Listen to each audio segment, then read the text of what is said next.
Meu pai não é uma máquina que as pessoas pensam. É uma pessoa extremamente sensível. As pessoas foram ali no caminho, eu encontrei meu pai caído no chão do bar. Então a gente vinha conversando com ele dentro do carro. 0 a 10, capitão, como é que você tá? E ele conversava com a gente. 5, mas tá doendo. Eu vi meu pai indo embora 2 vezes. Eu vi tirarem 2 litros de sangue dentro do velho. Vi tirarem os órgãos dele para fora. E tem canalha que olha pra gente e fala que aquela facada foi fake. Eu me sinto muito culpado de vez em quando. Eu me sinto aliviado de vez em quando. Então, como qualquer pessoa normal, eu sempre procuro evoluir. Não sou estrela, não sou sucessor. Eu não sou nada disso. Eu só sou um soldado que estou ali para cumprir uma função. Se você soubesse a quantidade de pancada que a gente toma pela quantidade de respostas que eu faço, acho que a senhora acharia que eu sou um anjo. Claro, todos nós erramos, e eu acredito que muito mais acertos, tanto é que a gente chegou onde chegou até hoje.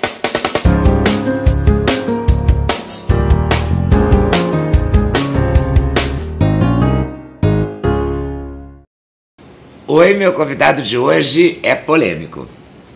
Muito jovem, bonito, interessante e gera muita notícia. Carlos Nantes Bolsonaro. Ele mesmo. Oi, tudo bem com satisfação. você? Prazer ter você aqui. Com a senhora. Com a senhora. Ele me envelhece, ele me chama de senhora toda hora. Não, é uma maneira de tratamento que eu aprendi desde pequeno. Não leve a mal, por favor. Foi Rogéria que ensinou? Não, a educação quem me deu em grande parte foi minha mãe. Mas não é Rogéria o nome dela? Sim, Rogéria. Mas meu pai fez parte também muito disso. Então, essa educação militar, eu consigo mesclar um pouquinho dos dois. E você chegou a estudar em escola militar? Não chegamos a estudar. Na época, se não me engano, na primeira eleição do meu pai, em 1987, ele não era muito bem-vindo dentro das Forças Armadas, exatamente por aquele motivo, pelo entendimento de ser uma pessoa reativa. E fazer reivindicações. Exatamente, fazer reivindicações ao que a classe almejava, enfim, aquele processo todo que nós conhecemos um pouquinho da sua história. E um dos empecilhos para que nós estudássemos dentro do Colégio Militar foi os ministros da época dificultaram que isso acontecesse. Mas com o passar do tempo, graças a Deus, uns 10 anos para cá, as rusgas do passado, se a gente pode assim dizer, os problemas do passado foram superados, e hoje em dia as relações que as Forças Armadas mantêm conosco desde então foram superadas, e hoje o Presidente da República, independente disso, antes disso, na própria campanha, isso, muito antes disso, foram superadas, e os militares entenderam a necessidade da existência de uma voz política dentro do parlamento. E aquilo foi se avolumando a ponto de hoje se tornar o presidente da República do Brasil. Caramba, quem diria? Né? Quem diria? Você acreditou nisso o tempo todo, desde sempre? Quando é que você começou a acreditar que ele seria presidente? Leda, vou ser sincero com você, eu não falo o nome do meu pai, antes de mais nada, tô falando aqui meu nome. Claro. Eu jamais achei que isso pudesse acontecer. Nunca? Eu nunca achei que isso pudesse acontecer. Meu pai jamais teve esses planos que pudessem ser explicitados para a gente. Ele poderia ter isso na inconsciência, mas ele, a partir do momento, há cerca de 6, 7 anos atrás, ele sentiu que, diante da desordem que o país estava, ele sentiu que poderia se encaixar dentro desse contexto e começou a trabalhar mentalmente para que isso fisicamente pudesse se tornar uma realidade. Então, diante da peculiaridade que ele tem de enxergar no futuro, ele começou a trabalhar para que isso pudesse acontecer, e aí eu me coloquei dentro de um contexto. Com vitória ou não, eu sei onde eu posso atuar. Então, eu passei a ser utilizado como uma ferramenta, e me coloquei como uma ferramenta. Eu acho que isso é mais importante. Você foi responsável pelas redes sociais. É o que todo mundo diz. Leda, ninguém faz nada sozinho. Tudo aconteceu ao acaso, ao redor ali de 2010, mais ou menos. eu tive o primeiro contato inicial com a internet, onde eu criei um blog para tentar linkar esse blog com o Google, para onde o Google pudesse rastrear imagens que ligariam o meu pai, porque você, quando entrava no Google, você só tinha imagens negativas em relação ao meu pai. Então eu tentei criar um blog para que esse blog pudesse ser referências com imagens positivas do meu pai. Então aquilo foi se desenvolvendo com as imagens. Eu percebi que com aquelas imagens você poderia agregar conteúdos também ao divulgar o blog. Então aquilo foi se desenvolvendo, então surgiu a ferramenta Twitter, surgiram outras ferramentas como o Facebook, surgiram outras ferramentas e foram surgindo, aquilo foi se desenvolvendo. E você foi se envolvendo com elas? Fui me desenvolvendo com elas.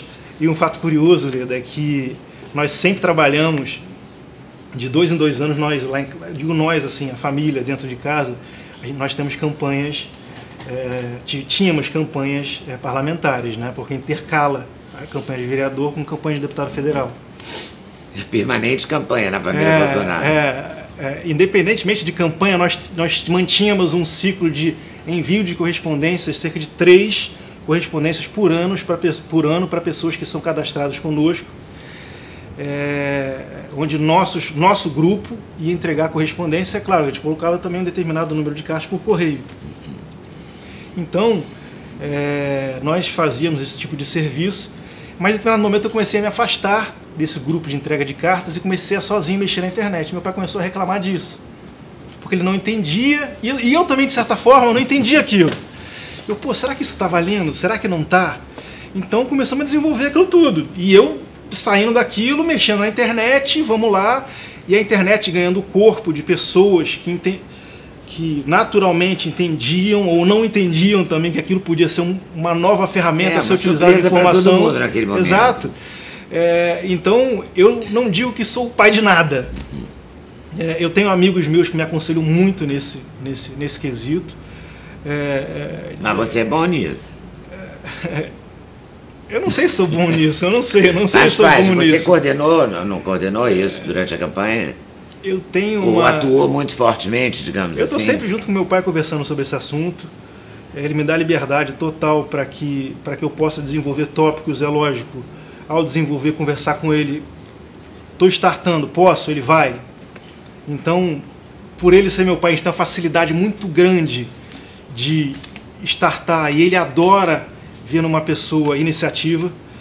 Então a gente tem uma ligação química extremamente forte. Então aquilo foi se desenvolvendo, foi ganhando força, acontecendo, até que na eleição de 2014, se eu não me engano, meu pai tinha cerca de 500 mil pessoas no Facebook, e eu sozinho, mexendo naquela ferramenta, tentando orientar as pessoas que tinham muitas dúvidas. É comum as pessoas perguntarem: será que eu que moro na Paraíba consigo botar no Eduardo que mora em São Paulo? E eu sozinho respondia aquelas pessoas, e aquilo foi tomando conta de mim. E você, de certa forma, se você não se controlar, você deixa aquilo tomar conta da tua vida. Então é difícil você manter o equilíbrio, mas você, durante 3 meses, você tem que focar naquele assunto que é o período eleitoral. Então, junto com a espontaneidade das pessoas, com o teu foco, com a tua vontade, o meu pai teve uma surpresa muito grande, que foi, graças, é claro, com a informação que ele tem. Porque não adianta você ter a rede social na mão, você ter a informação. Com a informação que ele tem, com que o público espera que ele dispare. Você tem uma máquina gigantesca na mão. Então, sem querer, deu certo. Usou a máquina. E eu usei, sem querer, deu certo. E ele percebeu aquilo, eu percebi aquilo. Então, a partir daquele momento, foi só adiante. É claro, com escorregões, claro, todos nós erramos. E eu acredito que muito mais acertos, tanto é que a gente chegou onde chegou até hoje. O que você chama de escorregão? Quando você dá uma bronca grande na imprensa, quando chama alguém de canalha? Quando é que é o escorregão seu? Porque você é bravo pra caramba, né? Pra dizer o mínimo, assim, né? Eu não sou bravo, não, Leda. Não, assim, pessoalmente, tô achando um amor. Mas na internet você bate... Leda, pesado. Se você soubesse a quantidade de pancada que a gente toma pela quantidade de respostas que eu faço, acho que a senhora acharia que eu sou um anjo. É claro que eu entendo o que a senhora quis dizer. Às vezes, sim, a gente passa dos limites, é claro. E o ser humano não que tem o direito de passar dos limites, mas ele acontece, às vezes passa. é humano, né? É humano. Mas você não amortece, não, você responde na hora, né? Eu respondo na hora. Eu disse já anteriormente, tenho escutado mais amigos meus que me dizem, o período eleitoral já passou. Vocês agora têm que ter um sentimento de proatividade, porque agora vocês são vidraça. Eu entendo isso, mas ao mesmo tempo as pancadas vêm também. Então a cada 20 pancadas que a gente recebe, de vez em quando responder uma vale. É claro que isso com o passar do tempo vai sendo amadurecido dentro da minha cabeça. Eu de vez em quando vou tomando uns puxões de orelha do meu pai, é claro, vou tomando puxões de orelha dos meus amigos. Ele dá bronca. É lógico que ele dá bronca. Meus amigos me dão bronca, eu permito que isso aconteça. Eu leio o que as pessoas me escrevem. Eu me sinto muito culpado de vez em quando. Eu me sinto aliviado de vez em quando. Então, como qualquer pessoa normal, eu sempre procuro evoluir para poder passar uma mensagem que possa agregar a todo mundo no final das contas. Né? Quando eu entrevistei o seu pai, aí sentado nessa cadeira e eu nessa, eu brinquei com ele que eu achei o Eduardo muito... Vocês são muito bonitos, né? Obrigado. Então eu falei para ele, falei para o Eduardo veio com ele aqui, e o deputado Eduardo Bolsonaro, deputado federal de São Paulo. Então eu falei para ele, poxa, você é bonito, devia ser modelo e tal, mas você que é o bravo, aí o seu pai daqui, eu falei ali, ele daqui, ele falou, não, bravo é o Carlos. O Carlos é que é bravo. E você é bravo mesmo? Ele sabe que você é mais bravo, ele já chamou você de pitbull dele. Eu acho que ele quis dizer o seguinte, ele sabe que eu tenho uma personalidade forte, cada um lá em casa tem um tipo de personalidade. Vocês brigavam muito? Sempre brigamos muito como qualquer irmão. Não, sim, mas de criança que eu tô falando. Sim. Tem 3 personalidades. Pancada lá em casa sempre comeu, mas sempre foi muito legal porque a minha mãe sempre foi muito participativa e ela sempre soube corrigir essas desavenças. E graças a Deus, eu sou muito grata a ela por saber colocar aquelas unhas dela onde ela tinha que colocar na hora certa, no momento certo. Hoje minha mãe, ela é quase tudo para mim, eu sou extremamente grato ao que ela representou no passado, o que ela representa no presente. E é minha joia rara que eu vou carregar para o resto da minha vida, sem dúvida. Mas ela dava bronca, assim, separava briga, porque não devia ser fácil criar 3 moleques mais ou menos da mesma idade. Não, a história da minha mãe, você tem? Eu tenho 36 anos. O Eduardo tem o quê? 38? 35, meu irmão é mais novo que eu. O Eduardo é mais novo que eu. Nossa, você é o segundo, é o 02 então. Então, eu sou o segundo e o Flávio agora tem 37. A gente está em março, ele faz 38 agora, em abril. Então uma escadinha. Imagina você com 3 homens de cerca de 1,90 m em casa. Deus agora não, mas no passado você tinha 80, 1,70 m. Não é mole aturar, não. Eu entendo um pouco a veinha, que eu chamo ela assim de vez em quando. Ela teve que parar, ela continuou trabalhando, ela teve que parar de trabalhar para criar você? Foi por escolha dela, tá? Que isso fique bem claro, antes que isso tome proporções gigantescas. Ela largou os estudos para dedicar integralmente a sua vida a nos criar. O meu pai deu o suporte financeiro, sempre foi uma pessoa muito presente na nossa vida, mas a minha mãe largou tudo para dedicar a sua vida integralmente à criação de nós 3. E depois ela entrou para a política? Entrou para a política, teve 2 mandatos de vereadora. Depois você concorreu com ela, isso? Concorri com ela em 2000 para 2001, onde ali nós tivemos um pequeno problema familiar, sim, confesso para a senhora, porque não é simples ela ser uma dona de casa. Ela obteve depois 2 mandatos de vereadora. E num processo de separação com meu pai. O meu pai teria que continuar com o seu apoio político aqui no Rio de Janeiro. E ela se separando do meu pai, perdendo esse apoio político, ela não entendeu a época que ele necessitava disso, ela achava que teria condições de manter o seu mandato adiante. Concorreu junto comigo, ela teve cerca de 5 mil votos, eu tive 16 mil votos apoiado pelo meu pai, mas passado aquele período eleitoral, eu falei, mãe, vem cá. Mãe é mãe, né? Mãe, vem cá. Então hoje minha mãe é Minha segunda namorada. E a primeira namorada, quem é? Isso todo mundo pergunta o tempo todo também, né? Minha primeira namorada mora em Santa Catarina, a Paula. Ela está distante agora, mas está sempre perto por telefone, a gente está sempre conversando. É difícil ela se adaptar a essa vida que agora está muito nova para mim também, filho do presidente da República. Eu não acho mérito nenhum nisso. As pessoas acham que, nossa, olha quem é você. É um fardo tremendo a se carregar, porque a disposição que a gente se coloca nesse momento é aprender muito com os outros, levar adiante muitas informações, aprender muito mais do que ensinar, e é isso que eu me proponho a fazer. Então é extremamente dolorido ser filho do presidente. Não acho nada bom, não acho nada bom, mas pode ser positivo sim, porque você se dispõe. Desculpa. Tivemos um pequeno probleminha, um ruído baixo. Foi uma luzinha que despencou. Tinha que ser em cima dos amendoins. Acontece. Só acho que eu tava gravando aqui. Mas tudo vai dar certo. E a gente vai retomar. Que e bom que não sou eu só que faço besteira. Que bom. Você ficou aliviado, né, nessa? Agora eu tô tranquilo, agora eu tô tranquilo. Me diz uma coisa, quando você bate, agora vamos lá, você escreve lá, jornalistas canalhas, eu sou jornalista, jornalistas canalhas, não sei o quê, você acha que a sua visão da imprensa sempre foi essa, ou você acha que depois que o Bolsonaro virou presidente da República, ou virou uma possibilidade de ser presidente da República, a imprensa mudou em relação a ele, ou a imprensa sempre não gostou dele? Você acha que ela não gosta, efetivamente? Como é que você se posiciona aí? Se não a totalidade das minhas colocações na internet, quase todas elas são destinadas a grande parte da imprensa. É verdade, você escreve a maior parte, grande parte. Então, o meu objetivo é fazer o público ter uma reflexão sobre o que eu coloco. É lógico que às vezes você, de uma maneira direta, e às vezes de uma maneira indireta.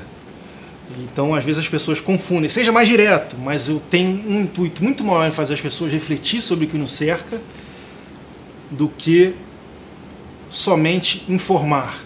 Eu acho que isso traz um grau de amadurecimento cultural muito maior do que você trazer simplesmente a tua opinião. Então, as pessoas têm que ter o discernimento do que eu estou falando, a ponto dela me criticar e a ponto dela me elogiar. Então, se ela não concorda comigo, ela tem todo o direito do mundo de me dar uma pancada. E se ela concorda comigo, que ela leve consigo a sua mensagem. Como eu disse, não sou dono da verdade, estou aqui para aprender. Mas a totalidade, ou quase toda a totalidade, não são direcionadas exclusivamente para jornalistas, mas para uma classe, sim, que tem um corporativismo gigantesco, não somente com o presidente da República, Jair Bolsonaro, mas com um deputado federal anteriormente, Jair Bolsonaro, sim. Mas atualmente, é claro que, por representar um poder muito maior, essa formação profissional vem com uma força muito maior.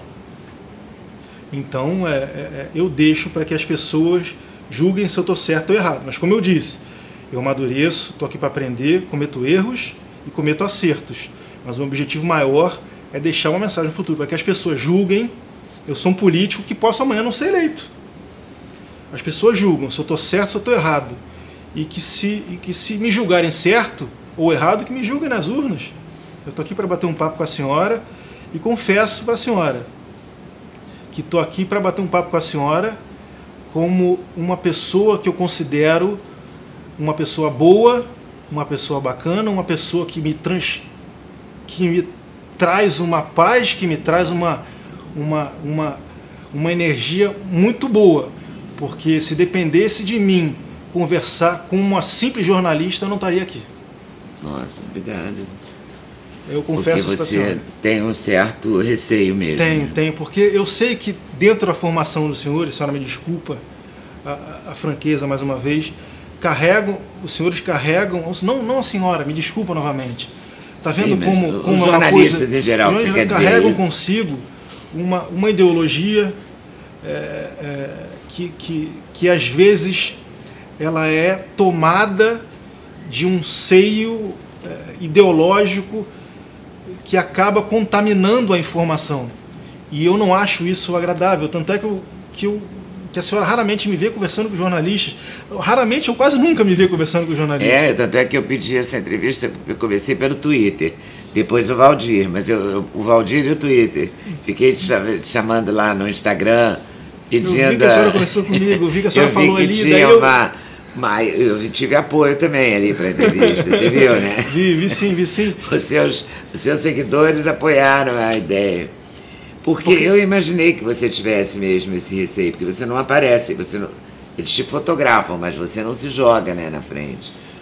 Eu não sei como é que você fez sua campanha. Você fez presencial? Você ia aos lugares, fazia comício, tudo? Sim, eu sempre converso com as pessoas, eu nunca me furto de conversar com ninguém. Só de jornalista. Sabe o que eu acho muito bacana? Toda vez que eu converso com uma pessoa, toda vez que eu converso com algum grupo, as pessoas olham para mim de um jeito totalmente diferente. Como a senhora está me olhando aqui agora? Desculpa se eu desarmei a senhora. Não, tá tranquilo pra mim. Eu não sei se eu tô gostando muito de ser tão chamada de senhora. Isso é que eu tô numa dúvida. É bacana, porque uma coisa eu nunca fui tão chamada de senhora assim. Mas tudo bem, eu realmente sou uma Eu vou tentar mudar. Não, eu sou uma senhora, tenho mais idade para ser seu filho e mais até. De todos os Bolsonaros, né? Eu sempre procurei... Agora não mais, porque não dá mais. Eu sempre procurei fazer campanha ao lado do meu pai. E eu saio do lado dele. Sempre fui do lado dele, mas ele sempre procurou fazer campanha do meu lado. E a campanha, ele ia de um lado, eu ia pelo outro, para conversar com pessoas que estavam ao redor dele, e ele conversava com um grupo de pessoas, eu conversava com outro grupo de pessoas que estava distante dele. Para exatamente tentar agregar ele uma informação de outro jeito, porque não adianta, porque somos todos um só. Não adianta. Pro bem e pro mal vão sempre fazer isso. Então, o que eu quero? Eu não quero ser holofote. Eu quero ser um agregador à informação que ele carrega com ele. Então, eu tenho certeza que, de algum jeito, eu consigo trazer comigo uma informação, nem que seja com formiguinha por trás. E não adianta, ele vai ser sempre o suporte pro bem ou pro mal. Quando você fala que não quer ser holofote... É por isso que você não sai, por exemplo, para deputado estadual ou federal? Você preferiu ficar na Câmara de Vereadores? Leda, é um lugar mais discreto? Leda, olha só, eu tive a oportunidade de vir candidato federal agora. E eu parei para pensar, eu sou um vereador há 18 anos, cerca de 18 anos. Eu tenho 36 anos de idade, tenho uma vida que qualquer pessoa queria ter. Com a idade que eu tenho, eu ganho muito bem. Eu levo uma vida... relativamente tranquila. Eu tenho 20 funcionários à minha disposição, eu tenho um gabinete à minha disposição, eu tenho um telefone à minha disposição, eu posso fazer o meu horário de trabalho. Então, eu considero isso uma coisa que Deus me deu. Uma bênção. Uma bênção que Deus me deu. Então, eu acho que galgar coisas maiores não precisava. O que eu resolvi fazer? Eu resolvi tirar 4 meses de licença não remunerada no meu trabalho para acompanhar meu pai e fazer com que, de algum jeito, eu pudesse ser um pilar de coração para o velho, porque eu sei que às vezes falta. Meu pai não é uma máquina que as pessoas pensam. É uma pessoa extremamente sensível. E eu sei disso. E eu, estando do lado dele, eu tenho certeza absoluta que ele, em vez de estar 10% feliz, ele está 90% feliz.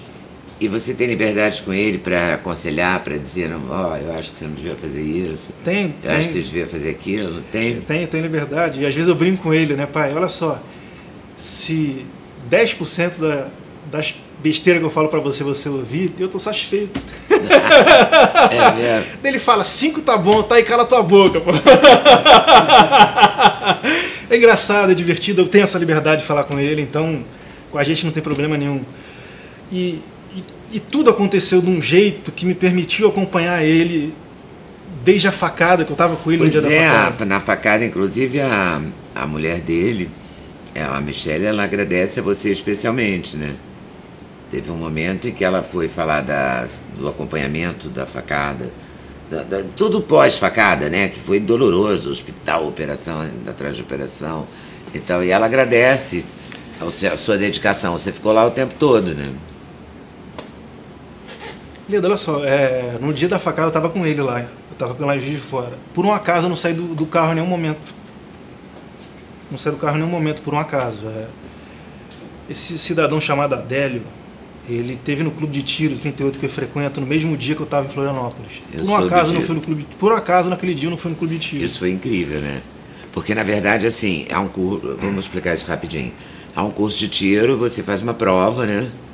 E no dia da prova final, eu não sei esse nome, quem me contou foi o Bené Barbosa que me contou isso. Que é assim, né? Bené. Que tem uma prova e você recebe uma munição. E ele teria então na mão dele uma munição importante, né? O Adélio.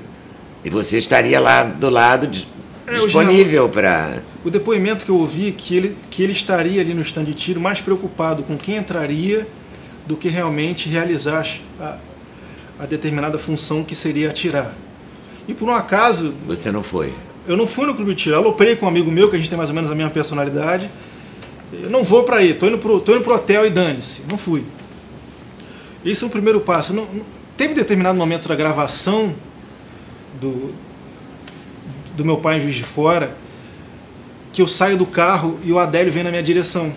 E eu, por um acaso, volto pro carro. Quando eu entro no carro novamente, ele recua porque ele viu que não conseguia chegar até mim. Tem essa gravação, é pública, não consegue ver, todo mundo consegue ver. Então voltei pro carro e 10 minutos depois aconteceu o que aconteceu, porque a gente teve que se antecipar. Você acha que você era o alvo? Não acho que eu era o alvo, eu acho era um alvo. Eu acho que qualquer um que ele pudesse acertar atingiria meu pai, ele tem consciência disso. Falar que ele é maluco, eu não acredito nisso. Tanto é que ele falou esses dias, o psiquiatra dele, que a missão dele ainda não está cumprida.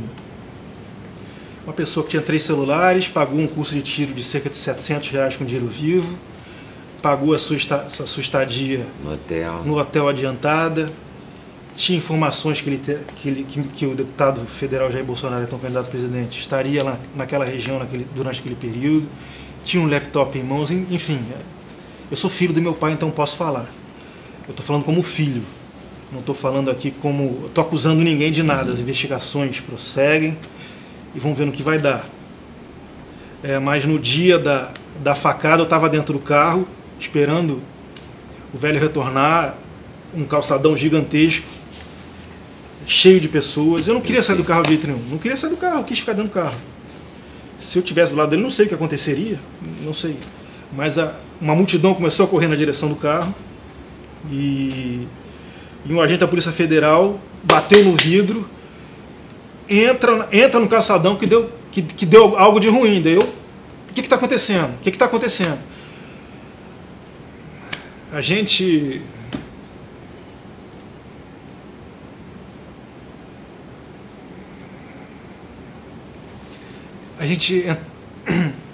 Os agentes entraram no carro, a gente conseguiu em direção ao meu pai, com a sirene ligada, tudo. Entramos no calçadão.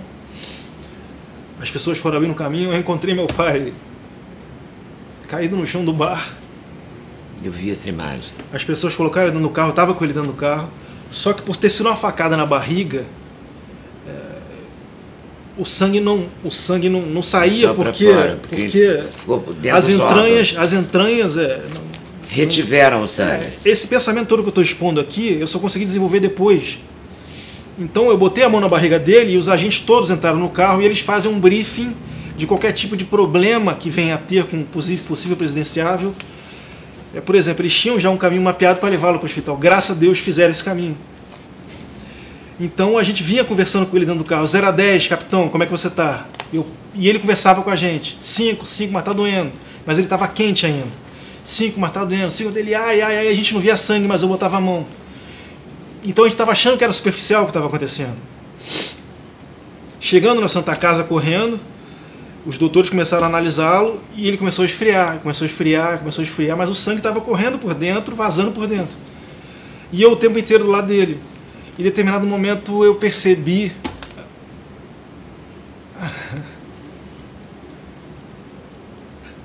Você achou que ele ia morrer? Eu vi meu pai indo embora 2 vezes. Eu vi meu pai 2 vezes, girando os olhos dele, e tem canalha que olha pra gente e fala que aquela facada foi fake. Você entende a minha raiva? Entendo. Pior que eu entendo, sim. Você entende, Leno? Você Entendo, entende sim. um pouquinho o contexto do que a gente passa? Então tudo bem, deixa pra lá. Isso vai passar já. Fomos pra mesa de cirurgia. Vai ter que fazer cirurgia. Não foi superficial. Eu tava na sala com ele. Eu vi tirarem 2 litros de sangue dentro do velho. Vi tirarem os órgãos dele pra fora. Chegou em determinado momento, saí da sala. Em um momento eu achei que ele fosse morrer. Aquilo na minha cabeça tava. Eu não estava assim desse jeito, eu estava em choque. Mas naquele momento você tinha um momento de início de feriado, você tinha uma equipe preparada da Santa Casa, Fizeram com mais maior de 10, sorte, foi uma né, sorte, não sei o que nesse foi sentido. aquilo. Eles conseguiram. Foi um livramento de Deus Eles aquilo, conseguiram porque a com equipe tudo. está disponível. A equipe disponível, eles tiveram preocupação e de ir até ter mim. qualidade, né? Saber fazer. Foi algo inacreditável. Eles se preocuparam comigo, vinham até mim com o olho cheio d'água. Teu pai vai sair dessa. E eu não sabia o que falar, e aquilo foi acontecendo. Resumindo, Eu estava sozinho, porque o Flávio estava aqui no Rio dando uma entrevista que ia para lá. A Michelle não estava com ele. não tinha A ninguém, mulher eu tava com o dele, velho. Estava só você. Né? Ele acordou daquela cirurgia, enfim. Se recuperou. Na segunda cirurgia, Já em São Paulo. já em São Paulo, num dia em que foram 4 dias depois dele estar se recuperando, e esse processo estava o tempo inteiro lá dele. Quando ele estava entrando, quando a gente estava se sentindo normal de novo, ele estava recuperando, eu finalmente fui para um hotel para poder descansar um pouquinho, e me ligaram: teu pai vai ter que ir para a cirurgia de novo. E a Michelle estava se sentindo melhor, eu tinha um segurança muito próximo da gente, que estava se sentindo melhor. Daí como é que eu vou avisar eles? Entramos no quarto, eu falei: Max, vem cá. A Michelle entrou no outro quarto. Eu falei: meu pai vai para a cirurgia de novo. Eu não sabia como é que se desenrolava aquilo, mas depois eu fiquei sabendo que podia ser uma coisa mais simples e tudo mais. Aí ele: bicho, vamos voltar pro hotel, vamos voltar pro hospital, vamos falar com a Michelle. Bati na porta: Michelle, tudo de novo, vamos embora. E meu pai fez a cirurgia rapidamente, em menos de 3 horas, se não me engano. Voltou, teve seus altos e baixos lá dentro. Foram mais não sei quantos dias lá dentro. E eu fiquei lá no hospital de novo, coordenando a equipe de internet junto com meus moleques aqui fora. Junto com aquela multidão, a gente não pode esquecer isso jamais. Por isso que eu digo, o cara que se põe como marqueteiro, o cara que se põe como... Eu fui o cabeça da campanha no Nordeste, eu fui o cara... Que isso? Não existe. Você fica furioso porque não fico tinha furioso, isso. não tinha isso, era um movimento espontâneo, não existe isso. Era uma coisa inacreditável. Não teve marqueteiro, não tinha o teve responsável pelo Não teve Nordeste. nada disso, não teve nada. Foi um movimento popular, espontâneo, era alguma coisa assustadora. E a gente tinha que manter meu pai blindado, tanto na informação positiva quanto negativa, até certo ponto para ele se recuperar. Mas a gente tinha que, até certo ponto, soltar também. Então era uma coisa muito desgastante para a gente. Eu imagino que também tenha sido desgastante, porque tinha uma leva de político que ia lá e... Tinha, e a gente não sabia como controlar, era novo pra gente. Então a gente também Essa errou parte também muito. é difícil, né? A gente errou muito também, que deixamos entrar, não entrar. Teve muita gente que ficou chateada com a gente, irritada com a gente. A gente entendia o momento também, então era um mundo muito louco. Aquilo tudo passou. Meu pai foi eleito presidente da República. Você se aboletou no carro e foi junto. Todo o percurso. Foi curioso aquilo. Foi 10 minutos antes de entrar no carro para ir em direção ao Planalto. Eu falei com ele: eu vou contigo. Ele: tá bem. E deu na sua cabeça, assim, vou contigo? Eu sempre me coloquei nessa situação. Não teve nada dele contra ou a favor, vou contigo. E assim, a gente tem uma conexão tão legal que eu não precisei explicar. O que você sentiu ali? Eu não Porque senti deve nada. ter sido uma emoção interessante. Eu só senti que eu tinha que estar ali, não sou estrela, não sou sucessor, eu não sou nada disso, eu só sou um soldado que estou ali para cumprir uma função. O que você tem vontade de fazer da sua vida, assim? Se candidatar a deputado federal, senador? Ledo, eu tenho um sonho de um dia ir para o meu cantinho, tomar conta da minha vida, e eu tenho certeza que você vê hoje em dia na rua uma molecada de 10, 12 anos de idade que está surgindo, que vai dar um banho nesse pessoal aí que não se preparou e teve décadas para se preparar, não se preparou. Eu tenho uma fé absoluta nisso e eu me sinto cansado hoje. Talvez seja uma coisa de momento. Ir para o seu cantinho? Qual seria o seu cantinho? Santa Catarina, uma praia? Você pega onda? Não, não pego onda. Isso já então, isso faz parte do passado. Pegava jovem, garoto, sim, né? Sim, hoje em dia não dá mais. Você é carioca? Sou fluminense, nasci em Resende, no estado do Rio de Janeiro. Meu cantinho é uma casinha. Você gosta de quê? Esposa, de plantar, viver com meus amigos, poucos amigos, que conversem sobre alguma coisa que me agregue. Uma vida super simples. Você tem vontade de casar? Tenho vontade de casar, construir minha família, porque eu sei que o que fica no final são histórias. Minha beleza passa. Você disse que eu sou bonito? Eu não acho. Você disse que eu sou. Obrigado. Sua mãe deve obrigado, achar, Lito. Obrigado. Minha mãe acha que eu sou a coisa mais linda do mundo. Você tem a mesma gargalhada do teu pai. É muito legal, é muito Você engraçado. Você tá querendo me sacanear agora, Lito. Não tô, não. Sacanear agora. É a mesma gargalhada, todo mundo tá vendo. Não tô, não. É mesmo jeito de rir, mesma coisa. Você não fala tá ok, mas você ri igualzinho. Não falo, é natural. Não tenho intenção nenhuma de não acho que você tem intenção, parecido não. Com meu pai. Eu estou observando desde o começo, é natural mesmo. Não é uma forçação de barra, não. Agora me conta uma coisa, a gente tem várias acusações, né? Que você fala mal da imprensa, que você não deixa o Witzel se aproximar do seu pai, que você quer dar palpite no governo. O que você me diz disso? Você dá palpite? Deve dar, né? Porque todo filho fala com o pai alguma coisa. Só que o filho de todo mundo, o pai não é o presidente da república, né? Não é? Porque meu filho dá várias ordens. Às vezes eu cumpro, às vezes não. Mas isso é normal, né? Porque filho se acha, né? Dá ordem para pai e para mãe. Não. Olha só, não tem como as pessoas quererem me separar do meu pai, que eu sei que interessa para muita gente isso. Primeiro que eu sou filho dele. Segundo que a gente trabalha junto há 18 anos. E no dia que ele chegar para mim, filho, já deu, vai embora, eu vou embora a hora que ele quiser. Mas você é danado, tu vazou aquela gravação do Bebiano, que depois virou... Olha, eu só quero defender meu pai. Eu não tenho... O seu objetivo é esse, é proteger lógico, o pai Jair, é isso? Lógico, eu não tenho pretensões alguma. Eu só quero levar adiante um plano que eu acredito. Eu não tenho... O que você acredita num Brasil? Eu acredito que a gente chegou num momento extremamente necessário de equilíbrio de forças, que a gente não chegou nele ainda. É necessário que haja um amadurecimento de um lado que está amadurecendo, que é a minoria ainda, que eu acredito que seja um lado intelectual de pensamentos, de linhas mais ligadas à direita, tem formado esse raciocínio ainda. É lógico, é minoria porque uma minoria, que eu digo que uma minoria organizada, tem que se organizar para se desenvolver mais, é isso que eu digo. Foi maioria porque elegeu um presidente da República, mas uma minoria organizada para contrapor uma ideologia. A esquerda que está organizada. Isso, que sempre que se desenvolveu, inclusive dentro do próprio período do regime militar, que ignorou esse crescimento organizado. Então, eu acredito que há muitas vozes atualmente que difundem essas linhas que às vezes até diferem da gente. Mas é salutar que exista essas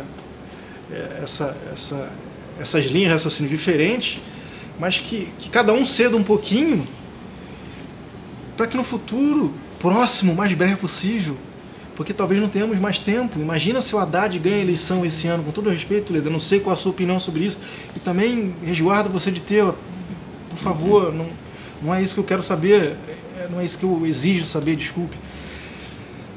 Nós estaríamos provavelmente rumando a uma Venezuela, não é porque eu estou falando, não é porque é um clichê, os seus líderes partidários deixaram isso bem claro ao se manifestar favoravelmente ao governo Maduro.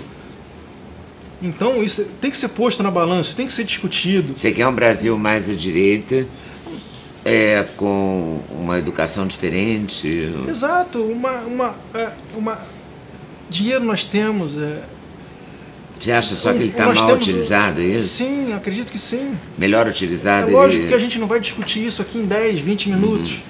Mas eu acredito que há um momento de um crescimento de uma linha de raciocínio nova, diferente, e chegou agora.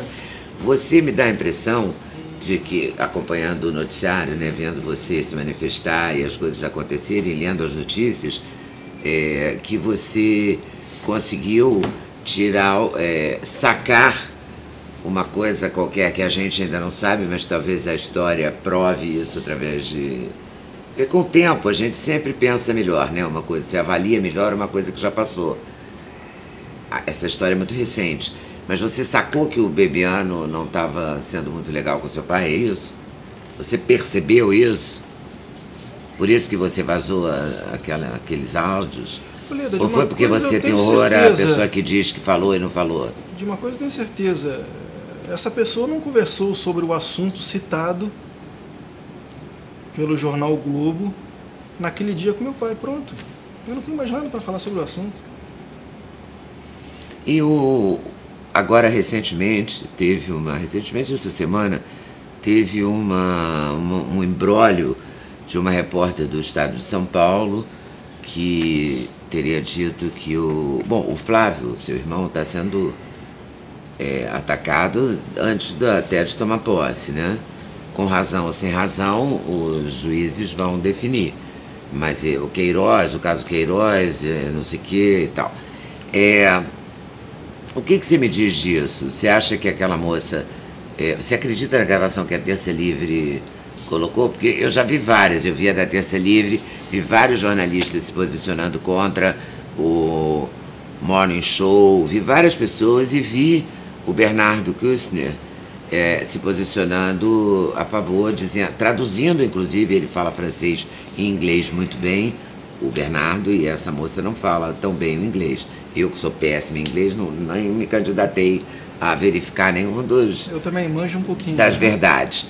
Mas o Bernardo traduziu, claramente, botou a legenda, fez tudo lá, eu vi tudo. O que você acha disso? Você acha que ela realmente, o objetivo do COAF e do Estadão levantar essa questão era para derrubar o Flávio, porque derrubando o Flávio atacaria o seu pai? Eu não tenho dúvida que o objetivo de toda essa trama é para atingir o presidente Jair Bolsonaro, não tenho dúvida nenhuma disso. A pessoa citada nas gravações, não citada nas gravações, o que ela fala na gravação é claro. É curioso você ver que outros assuntos envolvendo outras pessoas que estão envolvidos na mesma situação não se fala. Os outros deputados estaduais não se fala. A mesma gestão, no mesmo tempo. Não se tem a mesma proporção. Então eu deixo isso para a justiça decidir. Eu não vou ficar opinando sobre o que eu acho ou o que eu não acho. Você lê jornal de manhã? Eu procuro me informar muito pelas redes sociais, pelo Twitter, eu procuro filtrar muito, mas cada dia que passa eu vejo menos televisão. Cada dia que passa eu leio menos jornal. Eu acredito que cada dia que passa eu estou sendo mais bem informado. Você acha que os jornais estão desinformando e a televisão também? Eu não tenho dúvida nenhuma disso, porque a parcialidade que você vê na maneira com que colocam a informação é total. Não é porque nós somos vitrine agora, não. Você não precisa perguntar isso para mim, Leda, com todo respeito. Se a senhora perguntar isso na rua, a senhora percebe o que as pessoas vão falar para a senhora. Então... O Eduardo gosta muito do Olavo de Carvalho. Eu entrevistei o professor Olavo, ele me deu uma entrevista, está aqui no canal, inclusive. Muito legal, assim, muito franca. O Flávio também gosta dele, né? Acho que já fez curso dele e tudo. O Eduardo, com certeza. Eu já me lembro de uma foto que eu já vi dos dois lá onde ele mora. Acho que é Virgínia, né? Tem que... Ele está na Virgínia. Estados Unidos, ele está na Virgínia. Acho que é na Virgínia. Eu acho que ele sairia da Virgínia, mas eu acho que se ele está lá ainda, eu não sei, mas ele está por lá. Acho que é Virgínia, né? E o Eduardo vai lá, conversa com ele. Eu tenho vontade de conhecer o velho lá um dia. Você conhece? Não conheço ele, pessoalmente não conheço. Você não fez nenhum curso dele? Não, nunca fiz. O que eu aprendo sobre ele são de pessoas que são alunos dele, eu tenho bons alunos dele, que eu acho mais legal de tudo, que eu aprendo muito com o que os alunos dele me contam. Eu, às vezes, não vejo muitos vídeos dele, eu, às vezes, tento ver, mas a experiência de vida que eu absorvo, conversando com os alunos dele, me contam, o que eu escuto, eu acho muito legal. E tento agregar e tento desenvolver muito o que eu tenho dentro da minha cachola com o que eles trazem de informação para mim. Então, eu tenho ele como uma pessoa muito bacana para influenciar do que tem dentro da minha cabeça. Os jornalistas também contam muitas vezes o número de militares no governo, né? E realmente, acho que até então, antes, se a gente não considerar 64, 68, etc., a gente considerar depois da Revolução ou do golpe, seja lá que nome tenha, de 64 para cá, é a primeira vez que tem tantos militares no governo, não é? Isso te incomoda de alguma forma ou você acha que isso vai botar ordem na casa? Não, se for incompetente, para mim não tem problema nenhum. Para você a competência é determinante? É claro, desde que não seja assaltante de banco, desde que não seja sequestrador como era no passado, eu acho que se for competente, para mim está ótimo.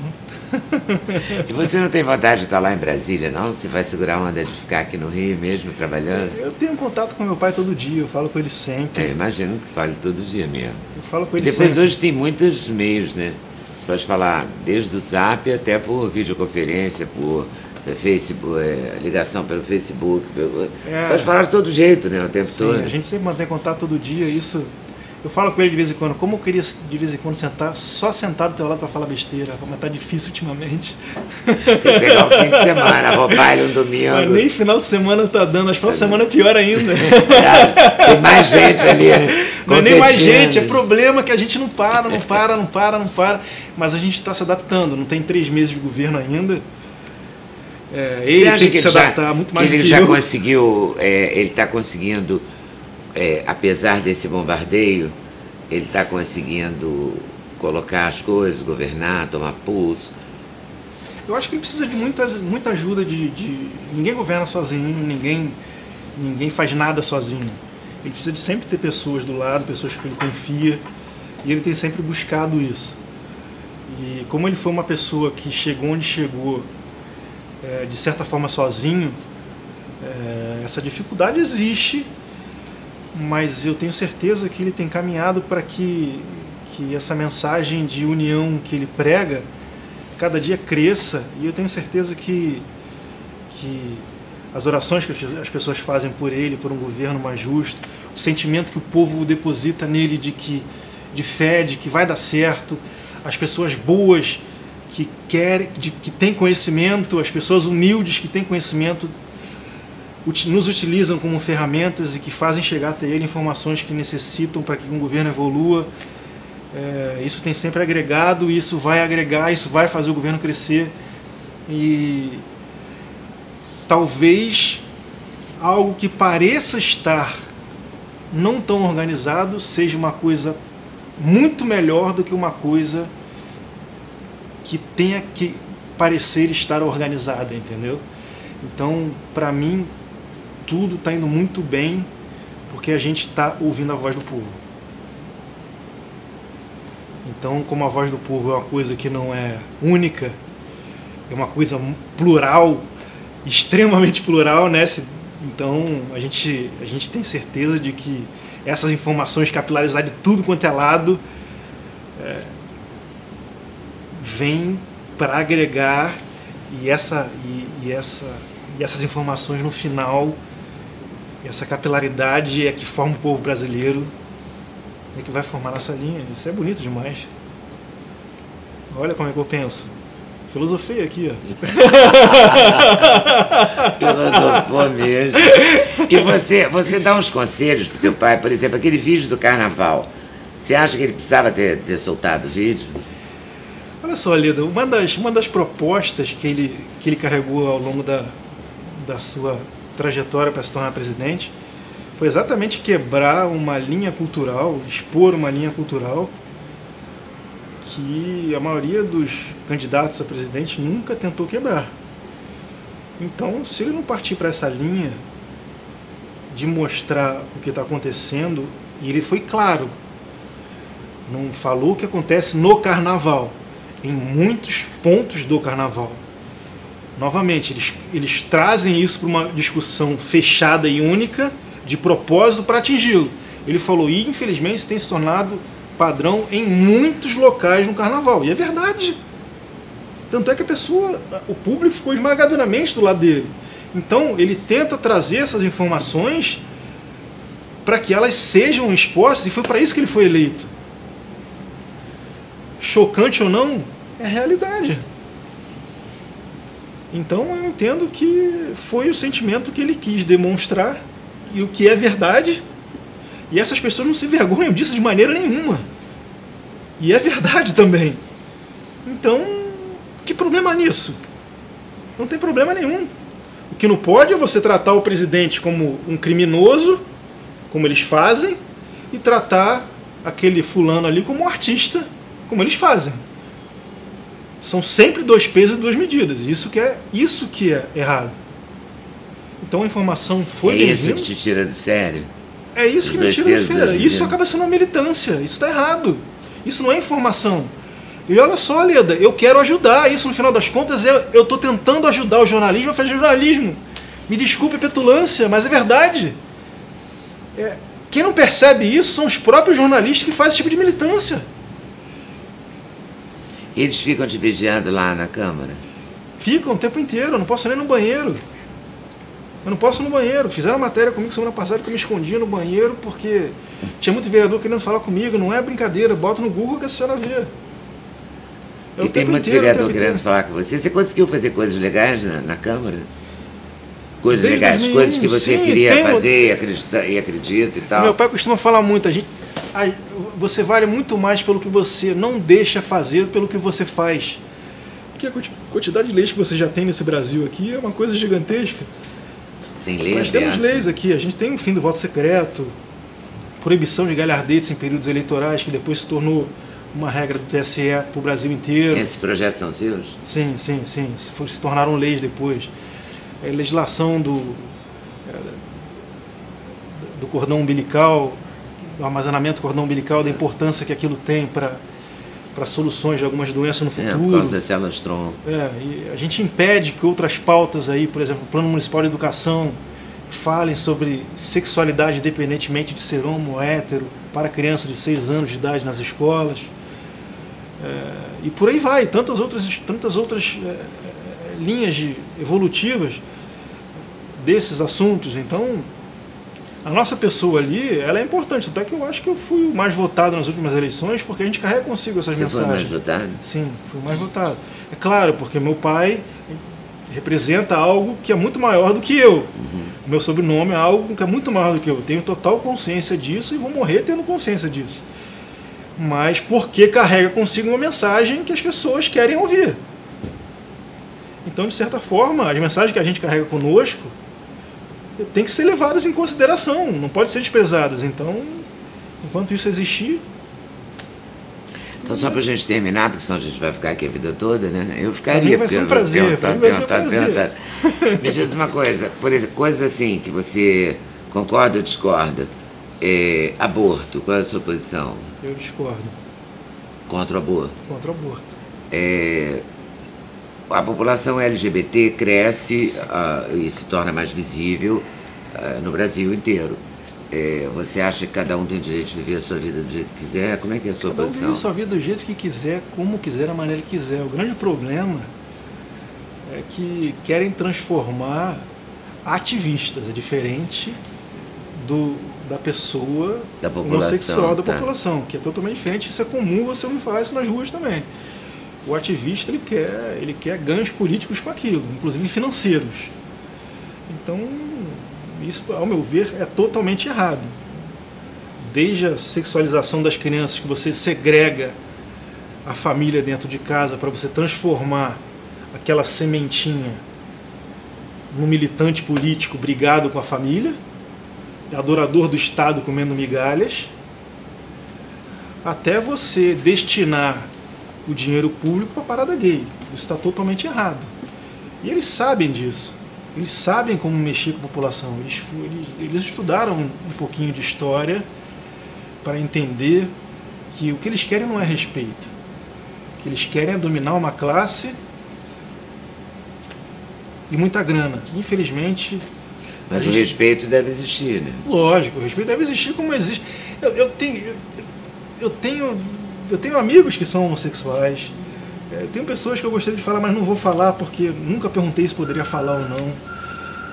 Mas isso esse tipo de situação é uma coisa tão normal hoje em dia que não tem problema nenhum. Então é tão bobo discutir isso. É tão bobo discutir isso. Mas você percebe nitidamente quando a pessoa é um ativista, é um gado, é uma pessoa que foi dominada pelo sistema e uma pessoa que quer simplesmente viver sua vida. Infelizmente, é assim que o mundo vai girando, mas no final das contas, todos somos iguais. Vamos trabalhar e tocar a bola pra frente, só isso, acabou. Qual é o seu time, então, que você vai tocar a bola pra frente? É Vasco? Palmeiras? Eu sou o time de todo político, sou botafoguense, não faz mal a ninguém. Bom, teu pai é Palmeiras, teu irmão é Vasco, não é isso? É, ele virou vascaíno quando a gente era moleque, ele viu o Vasco ser campeão, e aí virou vascaíno. E o Eduardo? Eduardo eu não sei. É botafoguense também, mas hoje em dia também. a gente não liga tanto pra futebol, Então. acaba ficando mais velho, vendo aquilo tudo lá, vendo o futebol tomar uns rumos de empresariado, tudo aquilo que... Mas é mais uma diversão que você usa para reunir amigos e bater papo e falar E a besteira. sua grande diversão é o quê? Churrasco? Minha grande diversão hoje em dia é queimar uma carne, estar com os amigos, falar besteira, rir um pouquinho. Tá, às vezes sem fazer nada, deitado no chão, para mim é um prazer fazer isso. Pequenas coisas são as melhores coisas da vida. E você tem um sonho assim, vou fazer na Câmara dos Vereadores isso? Uma coisa objetiva, assim? Se eu tenho um sonho político... É, uma lei, uma coisa que você queira... Você falou que não quer ser o sucessor, né? Você acha que o seu pai se candidata à reeleição? O Eduardo é o sucessor? Eu não sei, Leda, com toda sinceridade. Meu pai já disse que não tem vontade de vir uma reeleição. Ele mandaria uma proposta para terminar com isso ao Congresso Nacional. Isso depende do Congresso Nacional para terminar. Uma possível reforma política acompanhada dessa proposta. Depende do Congresso Nacional Você acha que dá para aprovar a reforma da Previdência? Acho que dá. Ela sendo bem explicada, eu acredito que dê para levar adiante, explicando os pontos corretos, da maneira que tem que ser correto. O Boulos continuando fazendo campanha contra a gente, eu acho que já nos ajuda muito. É muito bom. Imagina, um líder do MTST falando mal da nova Previdência, tá bom pra caramba, vambora, continua aí que a gente agradece. Quem nunca trabalhou fazendo campanha contra a reforma, contra a nova Previdência é muito bom. É lógico que tem muitos pontos sérios a serem trabalhados. Você acha que falta um porta-voz do governo? A comunicação do governo federal, do governo Bolsonaro, com a população tá boa ou pode melhorar? Não, sempre pode melhorar. Mas a gente tem um porta-voz muito bom lá, o Genaro Arrego Barros. Foi uma grata surpresa ao governo, uma pessoa muito educada. Eu tenho visto, ele é muito cordial. Ele é uma pessoa muito cordial. É lógico, o afinamento depende de tempo. Ele é uma pessoa nota 1000. Depende de tempo para que ele entenda também quem é o presidente, como ele funciona, como aquilo tudo funciona. E essas afinações vão acontecendo com o tempo. Você não tem nem ainda 70 dias de governo. Você acha que vai chegar lá? Eu acredito que sim, acredito que vá. Então, só para fechar, como você é o homem das redes sociais, e nomearam o Didier, não é? Uma pessoa não, assim, sim, o Didier, tá certo, tá certo. Para as redes sociais, você ficou meio grilado? Não fiquei grilado. Olha só, Leda, o que os jornais noticiaram ontem? Se eu não me engano, a UOL noticiou ontem que, devido às polêmicas que o Bolsonaro faz nas suas redes sociais, foi nomeado na SECOM o Didier para coordenar as redes sociais do presidente. Algo que giraria em torno dessa informação, onde o Bolsonaro teria desmentido Daí o que a Folha fez então? A Folha falou assim, o Bolsonaro diz que é fake news uma própria publicação no DO. A nomeação do Didier não foi feita para controlar as redes sociais do deputado. A nomeação do DO foi feita para o Didier trabalhar as redes sociais, independentemente de ser as redes pessoais do deputado Bolsonaro. Logo, foi a fake news da fake news. Ele vai controlar as redes sociais do governo. É lógico, ele vai fazer parte daquela Mas, ó, vou te estrutura. contar uma coisa, não é mais deputado não, o Bolsonaro. Agora você tem que falar do presidente Bolsonaro. Sincero, Dona Helena. E eu jamais falarei sem permissão dele. Isso está cada dia mais afinado, isso está cada dia mais enfiado na minha cuca aqui. Tenho a certeza que os pitos que a senhora me dá aqui... Imagina, eu pito. Com todo respeito, eu tô brincando não, contigo, é lógico, porque tu teve um falou deputado Bolsonaro. Mas para mim, qualquer pessoa que venha conversar sobre esse assunto comigo, eu levo comigo. Está aberto a ouvir. Sim, é lógico, sempre. Esse menino é reivindicador, tem alma assim de discussão desde muito cedo. Tem um vídeo do Carlos Bolsonaro indo reclamar de uma nota falsa na Polícia Federal, acho, né? Isso. Garoto, 15, 16 moeda de anos. R$1. Moeda de R$1 era falsa. Era moeda de R$1 falsa. E ele tá lá na polícia reclamando. Com uns quilinhos a menos, é verdade. Quilinhos a menos, magro, feito um palito. Tinha o quê? 15, 16, né? Tinha cerca de 15, 16 anos, é verdade. Mas já era um cara que... lourinho, surfistinho. Levaram as coisas a sério, né? E a gente foi à Polícia Federal com a moeda de R$1. Foi bem curioso aquele detalhe ali. Aquele vídeo voltou a circular agora na internet. E a Polícia Federal investiga a falsificação de moedas de R$1. A moeda de R$1 falsa tem textura diferente. O número é quase ilegível. Esta foi repassada ao estudante Carlos Nantes Bolsonaro, de 14 anos. Ele recebeu a moeda no ônibus. Entrei no ônibus, dei R$5 pro trocador. E o trocador me deu o troco em moedas. Eu estava contando o troco e reparei que tinha uma moeda diferente. O estudante prestou depoimento na sede da Polícia Federal no centro. Bomba na internet, toda hora eu recebo ele. É verdade. Eu fico vendo ali de vez em quando, falo, é curioso, eu mesmo me surpreendo de vez em quando, mas a gente é a vida. É a vida. É a vida aquilo foi tomando proporções, hoje eu tô aí, vamos lá. Tá certo. Ó, o Pitbull não morre. É isso? O Pitbull nunca foi o Pitbull. O Pitbull é uma pessoa comum, que está aberta ao diálogo, mas eu tenho minhas ressalvas quanto a algumas coisas. Eu acho que eu tenho direito a isso. Senão a gente não vive numa democracia. Tanto eu tenho que entender isso, quanto os outros têm que entender isso também.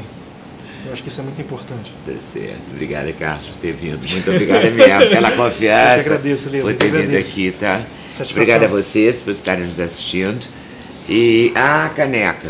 Ele ganha uma caneca do canal Leonardo. Opa, muito obrigado. Então você tomar o café lá. Valeu, gente. Até o próximo vídeo. Tchau, até logo. Valeu.